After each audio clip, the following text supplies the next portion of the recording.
Bismillahirrahmanirrahim. Alhamdulillah alladzi khalaqal mauta wal hayata liyabluwakum ayyukum ahsanu amala wa huwal azizul ghafur. Asyhadu an la ilaha illallah wahdahu la syarikalah wa asyhadu anna sayyidana wa nabiyyana Muhammadan abduhu wa rasuluh la nabiyya ba'dah. Allahumma fasalli wa sallim wa barik ala hadan nabiyyil karim habibina wa syafi'ina wa imamina wa qudwatina Muhammadin sallallahu alaihi wasallam wa ala alihi wa ashabihi ajma'in. Amma ba'du, faya ahlal jum'ah usikum wa iyaya bitaqwallah wa qad fazal muttaqunal mukhlisun. Qala Allah Ta'ala fil Qur'anil azim wa huwa asdaqul qailin. A'udzu billahi minasy syaithanir rajim. Wa qala rabbukum ud'uni astajib lakum. Innal ladzina yastakbiruna an ibadati sayadkhuluna jahannama dakhirin. Sadaqallahul adzim. Ma'asyiral muslimin wa zumratal mu'minin, sidang Jum'ah rahimakumullah. Puji dan syukur terlebih dahulu mari sama-sama kita panjatkan kehadirat Allah Subhanahu wa taala. Allah yang menciptakan kita, Allah yang melimpahkan rizki dan kenikmatan kepada kita, Allah yang memberikan nikmat hidup kepada kita, dan pada akhirnya kita akan wafat kembali ke pangkuannya. Semoga Allah hidupkan kita dengan iman dan Islam, dan kelak Allah wafatkan kita dengan iman dan Islam pula. Amin ya rabbal alamin. Mari kita haturkan, kita sanjungkan salawat kita kepada Nabi kita dengan mengucap Allahumma salli ala Sayyidina Muhammad wa ala alihi wa ashabihi ajma'in. Sidang Jum'ah, pernahkah Anda, saya, Anda, kita semua berdoa merasa lelah hingga akhirnya kita mengurangi, bahkan mungkin berhenti berdoa? Tidak berkata-kata, tapi mungkin hati kita bilang, berdoa mah nggak berdoa sama saja. Pernahkah kita kecewa mungkin berdoa sudah sekian tahun belum juga kunjung apa yang kita minta? Hingga mungkin sedikit banyak kita berburuk sangka kepada Allah. Tuhan, Engkau berjanji, Engkau yang nyuruh kami hambamu berdoa, dan Engkau berjanji akan mengijabah, mengabulkan doa-doa hambanya. Saya sudah berdoa bertahun-tahun sampai hari ini. Mana janjimu Tuhan? Sidang Jum'ah yang dirahmati Allah, tema khutbah kita pada siang hari ini mudah-mudahan akan menjadi jawaban kegelisahan hati kita. Karena apa? Allah yang menciptakan kita, Allah lah yang paling tahu tentang diri kita. Allah yang menciptakan kita, dan Allah lah yang paling tahu apa yang terbaik untuk kita. Ternyata Allah punya cara sendiri untuk menjawab atau mengijabah atau mengabulkan doa-doa kita. Ayat yang saya bacakan dalam mukadimah khutbah tadi adalah surah 40, surah Ghafir. Sebagian para ulama tafsir menyebutnya surah Al-Mu'min, ayat yang ke-60. Wa qala rabbukum, berkata atau berfirman Tuhanmu. Apa firmannya? Ud'uni astajib lakum. Berdoalah kalian semua, mintalah kalian semua kepadaku. Astajib lakum, maka aku akan mengijabah doa-doa kalian. Ini sepintas secara global, memang Allah berjanji akan menjawab semua doa. Berdoa, aku akan kabulkan. Hanya saja Allah punya cara sendiri untuk menjawab doa kita. Yang pertama, doa kita dijawab, diijabah sama persis dengan apa yang kita inginkan. Minta A, dikasih A. Minta B, dikasih B. minta cepat, segera dikasih cepat. Sepertinya poin pertama adalah yang paling banyak diinginkan oleh sebagian besar kita. Kita maunya minta apa ya dikasih sesuai permintaan. Cepat ya cepat. Tapi ternyata tidak setiap permintaan dikasih sesuai dengan yang kita minta. Ya, mintanya apa dikasih apa. Mintanya cepat ternyata lambat. Nah, ini sekali lagi cara yang pertama adalah cara yang kita harapkan. Ya, doa kita dikabul, diijabah sama persis yang kita harapkan. Yang kedua, Allah menjawab doa kita lebih baik dari apa yang kita minta. Kadang-kadang ini menimbulkan sedikit sombong dalam diri kita. Saya nggak pernah minta kok dikasih. Minta. Cuman mintanya dijawab dengan yang lebih baik. Seorang anak misalnya minta dibeliin motor pada bapak ibunya, orang tuanya. Lalu orang tua menjawab, insya Allah nanti kapan-kapan kalau papa mama sudah ada rezeki, insya Allah, ya kan? Papa mama bekerja pagi sore siang malam ya buat kita, buat anak-anak. Sabar ya nak. Iya pak, iya ma. Suatu hari ternyata orang tuanya malah beli mobil. Papa mama dari mana? Habis dari dealer. Habis ngapain? Beli mobil. Buat siapa? Ya buat kamu. Loh, aku minta motor kok pak. Aku minta motor mah. Kok mama malah beli mobil? Sekarang lagi musim hujan nak. Biar perjalananmu ke kampus atau ke kantor lebih nyaman. Ini artinya apa? Kenapa kita minta motor malah dibeliin mobil? Bapak ibunya tahu ini anak baik, anak soleh, nurut, taat kepada orang tua. Allah pun demikian, tidak mustahil kita mintanya punya income sebulan sekian juta, malah dikasih lebih besar. Selagi kita adalah hamba-hamba yang taat, yang patuh kepada Allah, mudah-mudahan permintaan kita dijawab yang lebih baik adalah merupakan anugerah. Karena bisa aja, ya kan, diberi yang lebih besar, tapi ternyata dia durhaka kepada Allah. Itu namanya istidraj, panyungkun, diambulin. Allah benci, Allah nggak suka, tapi permintaannya dikabulin, bukan karena cinta. Satu saat dijatuhkan dengan setelak-telaknya dan dia nggak membayangkan sebelumnya. Kita tidak ingin nikmat yang Allah berikan kepada kita nyungkun, ngambulin, kemudian pada hari tertentu dijatuhkan telak banget. Kalau orang yang beriman, beramal soleh, takwa, dikasih nikmat, insya Allah itu adalah karunia Allah. Jadi sekali lagi, ada kalanya Allah menjawab doa kita lebih baik dari apa yang kita minta. Yang ketiga, Allah mengabulkan menjawab doa kita dengan cara dipalingkan, dihindarkan, dijauhkan dari keburukan. Anda pergi kemana, ke luar negeri naik pesawat. Pesawat yang Anda tumpangi, naudzubillah min dzalik, jatuh. Semua penumpang tewas. Dan Anda satu-satunya yang selamat tanpa luka. Bagaimana perasaan Anda? Campur aduk. Sedih adalah. Karena di antara yang tewas adalah orang tua, atau anak, atau kerabat. Seneng pasti ada. Kok bisa jatuh pesawat dengan ketinggian 4.000 kaki selamat tanpa cacat? Nggak pernah minta. Sidang Jumat yang dirahmati Allah minta, cuman jawabannya dengan cara dipalingkan, dijauhkan dari segala keburukan. Umumnya kita, kebanyakan kita dalam doa pasti minta, bukan berlindung. Kalau minta jelas yang baik-baik. Kalau berlindung dari yang buruk.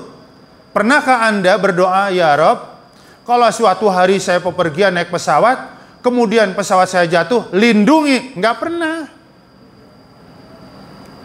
Nah itu bukti bahwa kita mintanya ini dipalingkan dari keburukan. Jadi sekali lagi, jangan membuat kita jadi angkuh, jadi sombong, jadi pongah. Itulah cara Allah menjawab doa-doa kita. Ada kalanya dikabul persis seperti yang kita minta. Ada kalanya dijawab dengan yang lebih baik dari yang kita minta. Ada kalanya dihindarkan, dipalingkan, dijauhkan dari segala keburukan. Yang keempat, bagaimana Allah menjawab doa kita? Ditangguhkan, ditunda sampai hari kiamat kelak, semata-mata untuk kebaikan kita. Nanti di mahkamah Allah, di persidangan Allah, sebelum seseorang divonis masuk surga atau neraka, salah satu prosesnya adalah ada timbangan amal baik dan ada timbangan amal buruk. Saat perbuatan baik dan buruk setiap kita hamba Allah ditimbang, surga neraka sudah di depan mata. Allah belum mengetuk palu pakai bahasa hakim. Ketika timbangan kita yang buruk lebih berat ketimbang yang baik, maka setiap kita udah tahu bakal kemana kita. Bagaimana perasaannya? Surga neraka sudah di depan mata. Ternyata amal buruk kita lebih berat. Saya yakin siapapun yang mengalami ini, dia akan merasakan cemas yang luar biasa, panik, takut yang luar biasa. Api. Dan panasnya 70 kali lipat dibanding panasnya api dunia yang paling panas. Api di rumah yang untuk masak itu nggak seberapa, cuma 80-an derajat Celcius. Ya, api yang paling panas itu adanya di perut Gunung Merapi, entah berapa derajat Celcius. Besi dengan berbagai ukuran, termasuk rel kereta api, dicetak. Agar bisa dicetak, dilelehkan, dibikin bubur terlebih dahulu. Kata orang-orang yang bekerja di pabrik baja di Cilegon. Sekeras baja rel kereta api atau besi bisa menjadi bubur, panasnya berapa? Salah seorang manajer di pabrik baja Cilegon, minimal 2000 derajat Celcius. Barulah besi menjadi bubur. Dan itu belum api yang paling panas. Lalu di mana letak api yang paling panas? Adanya di dalam perut Gunung Merapi. Lihat ketika Gunung Merapi nyemburkan, luluh lantak sekitarnya. Padahal api sudah terbang tinggi, ketiup angin. Ternyata panasnya luar biasa. Rasulullah ketika ditanya oleh seorang sahabat Abu Hurairah, "Ya Rasul, samakah api neraka dengan api dunia yang pernah kita lihat di dunia?" "Sama Abu Hurairah." "Ya api-api juga, yang beda kadar panasnya." "Berapa ya Rasul?" "Tis'atun wasittin." 9 dan 60. 69. Ditambah api yang sekarang. 70 derajat kali lipat dibanding panasnya api yang kita lihat hari ini. Siapa yang tidak takut? Dalam kepanikan luar biasa, dalam takut luar biasa, tiba-tiba dia mendengar suara tanpa wujud. Asep, jangan panik, jangan takut, jangan khawatir. Kamu masih ingat nggak? Dulu minta ini itu, kamu sampai putus asa karena merasa permintaanmu nggak dikabul. Iya. Kenapa ya Allah ingkar janji? Dialog dengan suara tanpa wujud. Sengaja doamu ini ditangguhkan, disimpan untuk kebaikan kamu sendiri hari ini. Semula melihat keburukannya lebih berat daripada kebaikannya. Begitu doa-doa yang ditunda oleh Allah ditaruh di mangkok amal soleh, maka timbangan menjadi berubah.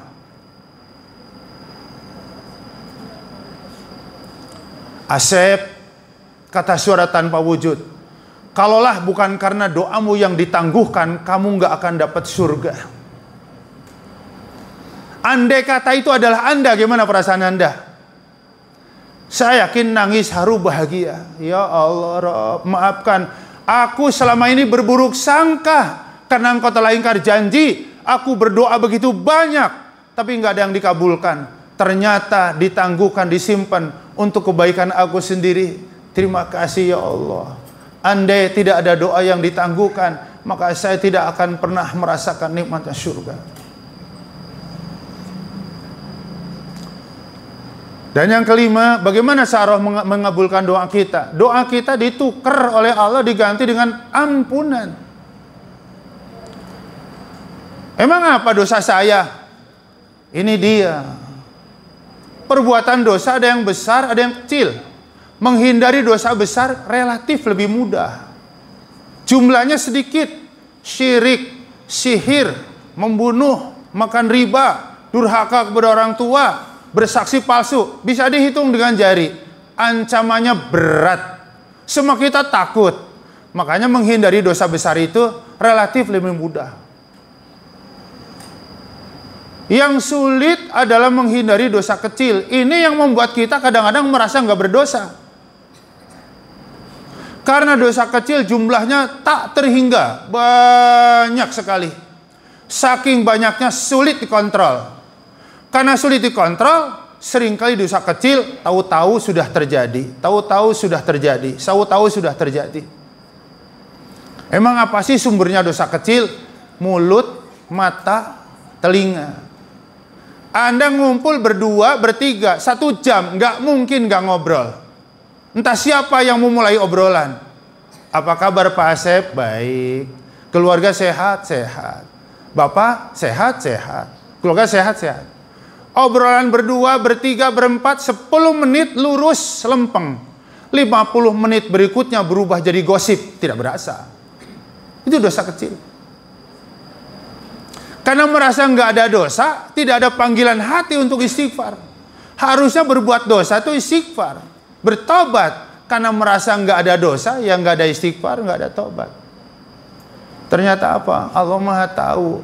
Kamu banyak dosanya. Bukan dosa besar hambaku, dosa kecil yang kamu lakukan berulang-ulang. Emang gunung besar isinya batu semua, pasir. Tapi ketika muntah, semua yang ada di kaki gunung akan lari berhamburan. Karena apa? Jangan sangka, pasir kecil, tapi banyak orang mati tertimbun pasir. Para penambang mati tertimbun pasir. Anda nggak percaya? Masa tertimbun pasir mati? Loh, kalau sekeranjang ya nggak mati. Tapi kalau tertimbun pasir 5 truk, itu dosa kecil yang diulang-ulang. Sekali lagi, itulah sebabnya baginda Rasul mengatakan, la soghirata ma'al israr. Nggak ada istilah dosa kecil kalau dilakukan terus-menerus.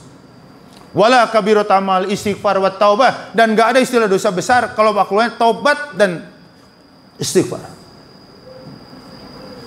Ternyata apa? Ya, kamu banyak melakukan dosa. Memang bukan dosa besar, dosa kecil, tapi jumlahnya banyak banget. Sengaja doamu aku ganti dengan ampunan. Masya Allah. Kesimpulan akhir apa? Jangan pernah merasa lelah. Jangan pernah merasa jenuh, bosan. Jangan putus asa dalam berdoa. Karena doa kita semuanya akan dijawab oleh Allah. Tidak ada doa yang sia-sia. Semuanya akan dijawab oleh Allah. Cuman Allah akan menjawab doa kita dengan caranya Allah. Jadi kalau misalnya ada yang mengingatkan, Pak Asep, tumben sekarang salam pergi, nggak pernah berdoa. Lu jawab, lah doa nggak berdoa sama aja Pak Haji. Nah, itu namanya orang udah kecewa. Akhirnya berhenti berdoa. Sekali lagi, mulai saat ini, teruslah berdoa. Teruslah berdoa. Contoh Nabi Zakaria di dalam surah Maryam, surah 19 ayat 4. Apa kata beliau? Rabbi inni wahanal admu Tuhan. Tulang saya sudah lemah. Kulit saya keriput kisut. Otot-otot sudah kendur. Pendengaran penglihatan sudah mulai kabur. Aku berjalan sudah bongkok, tapi aku tidak pernah akan merasa lelah, merasa kapok, merasa kecewa, merasa putus asa untuk terus berdoa kepadamu. Sekalipun banyak orang yang mengolok-olok doa saya. Anda umur 120 tahun, sudah kebayang bagaimana Anda berjalan? Bongkok. Tapi apa doanya? Tuhan, berikan aku keturunan. Kalau ada orang yang mendengar doa Anda di usia seperti itu, berikan aku keturunan. Yakin dia akan mempertaruhkan. Sep, ngaca Sep, umur 120, jalan bongkok, rambut sudah putih menyala semua. Doanya minta anak. Kalaupun dikasih anak, lo udah gak pantas punya anak. Apa kata Zakaria?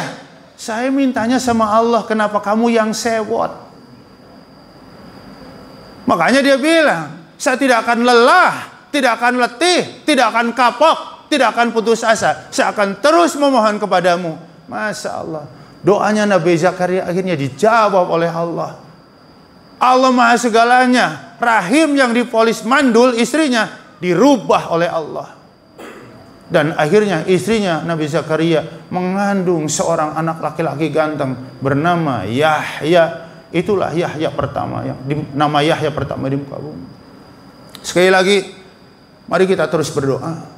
Jangan ada yang berburuk sangka kepada Allah Subhanahu wa taala, karena doa kita insya Allah semuanya diijabah oleh Allah dengan caranya Allah Subhanahu wa taala. Barakallahu li wa lakum wa nafa'ani wa iyyakum bima fihi minal ayati wa dzikril hakim. Wa taqabbalallahu minni wa minkum tilawatahu innahu huwas samiul alim wastaghfiru innahu huwal ghafurur rahim.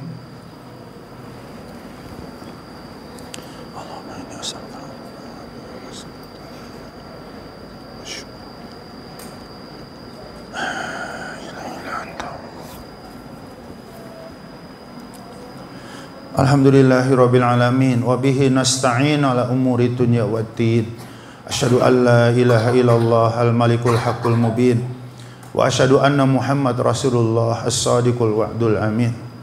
Allahumma shalli wa sallim wa barik ala hadan nabiyil karim wa ala alihi wa ashabihi ajma'in. Fa ya ibadallah usikum wa iyaya bi taqwallah wa qad fazal muttaqunal mukhlisun. Inna Allaha wa malaikatahu yusalluna ala nabi ya ayyuhalladzina amanu sallu alaihi wa sallimu taslima. Wardallahu ta'ala anil khulafai rasyidin Abi Bakrin wa Umar wa Uthman wa Ali wa anis sahabati ajma'in wa anit tabi'in wa tabi'ihim bi ihsanin ila yaumiddin wa alaina ma'hum birahmatika ya arhamar rahimin. Allahumma ighfir lil mu'minina wal mu'minat wal muslimina wal muslimat al ahya'i minhum wal amwat. Rabbana dolamna anfusana wa ilam taghfir lana wa tarhamna lanakunanna minal khasirin. Allahumma sallimna wal muslimin wa afina wal muslimin wa qina wa iyyahum syarra masaibid dunya waddin. Allahumma a'izal islam wal muslimin wansur man nasaraka wa nasara hadadin wansur ikhwanana al-muslimina wal mujahidina fi Palestin khassatan fi Gaza innaka anta ala kulli syai'in qadir wa anta arhamur rahimin. Rabbana taqabbal minna du'aana innaka antas sami'ul alim wa tub alaina innaka antat tawwabur rahim. Rabbana atina fid dunya hasanah wa fil akhirati hasanah wa qina adzaban nar wa adkhilnal jannata ma'al abrar ya aziz ya ghaffar ya arhamar rahimin. Wa sallallahu ala khairi khalqihi Muhammadin wa ala alihi wa ashabihi ajma'in walhamdulillahi rabbil alamin. Inna Allah ya'muru bil adli wal ihsan wa ita'i dzil qurba wa yanha 'anil fahsya'i wal munkari wal baghi ya'idukum la'allakum tadhakkarun wa la dzikrullahi akbar wallahu ya'lamu ma tasna'un wa aqimis shalah.